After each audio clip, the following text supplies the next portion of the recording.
So you have finished your first portfolio and are ready to look for jobs, but wait, you need a CV first. Today we'll be looking at how to create a CV that gets you interviews. First of all, let's talk about some don'ts. So don't make your CV busy or complex. A rookie mistake is adding too much. One thing that I used to do is add experience that is unrelated to show that I was working.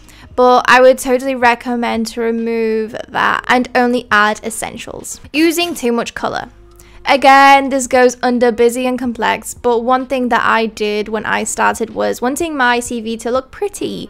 I used a lot of colors and it can be very distracting, so try to keep to maybe two colors, one being black for readability. Not using a simple layout. It's another thing that I did when I was very excited about making my CV, making it look pretty, that I didn't think about the UX of it. This not only reduces the human experience, but the technology that recruiters use to go through your info before a person even sees it.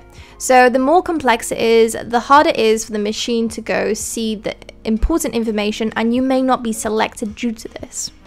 So keep it simple. Never ever use skill bars. If you have seen these cute looking bars saying how good or bad you are at something, that is such a negative. The recruiters will be looking at it and see what you are bad at instead of the things that you are good at. So definitely don't use a bar or a score about your skills or experience with anything. Just list it and you'll be good. Okay, now we have talked about the don'ts. It is time to look at my CV that gets me interviews. So first of all, the software that I created my CV was Figma. And as you may notice, it is only one page. So I really condensed my CV as it always used to be 2 full pages. But the recruiter doesn't have that much time. They take around 3 or like 5 seconds to judge your CV before they go on to the next one. So you want to be as condensed as possible. So keep it onto 1 page as much as you can.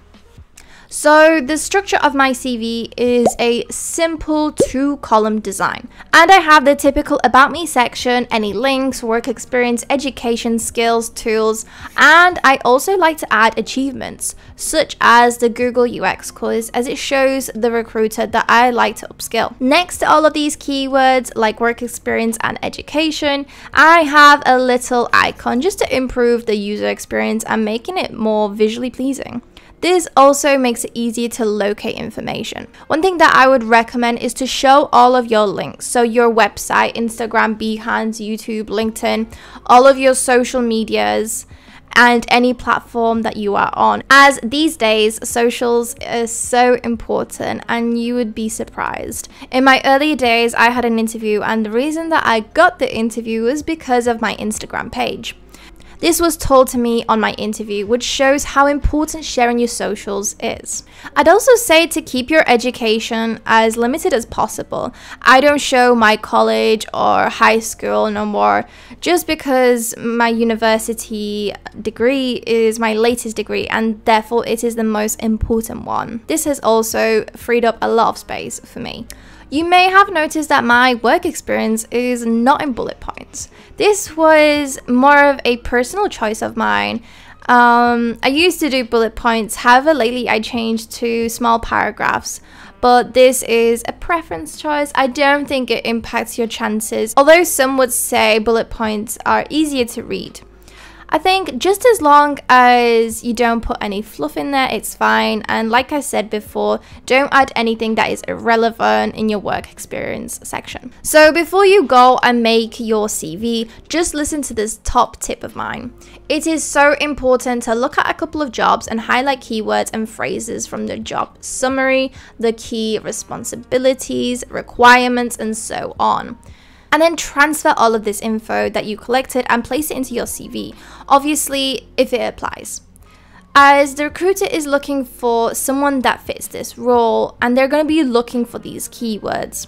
Finally, make sure it is a shareable PDF. Another thing that I do is compress my PDF, as usually it can be too big to send through emails or attach on their websites.